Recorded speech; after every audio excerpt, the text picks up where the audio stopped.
நம்மள பல பேருக்கு யாரையாவது பார்த்ததுமே வணக்கம் அப்படின்னு சொல்லுவாங்க. இன்னும் சில பேர் வாழ்க வளமுடன் அப்படின்னு சொல்லுவாங்க. அது வாழ்க வளமுடன் அப்படின்றது சொல்றது தவறுங்க.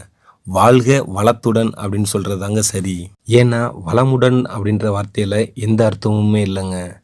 வளத்துடன் அப்படின்றதான் சீரும் சிறப்புமாக செழிப்புடன் அப்படின்ற மாதிரியான அர்த்தங்கள்லாம் உரித்தாகுங்க.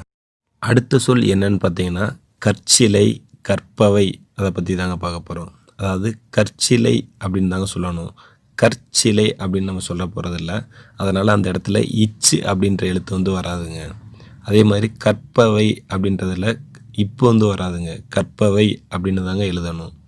ஏன்னா இந்த இர் அப்படின்ற மெய்யெழுத்துக்கு பின்னாடி இக்கு, இச்சு, இப்பு அந்த எழுத்துக்கள்லாம் மயங்கி தாங்க வரும். அதாவது அதுக்கு அடுத்து ககர, சகர, பகர எழுத்து தான் வரும் அப்படின்றாங்க.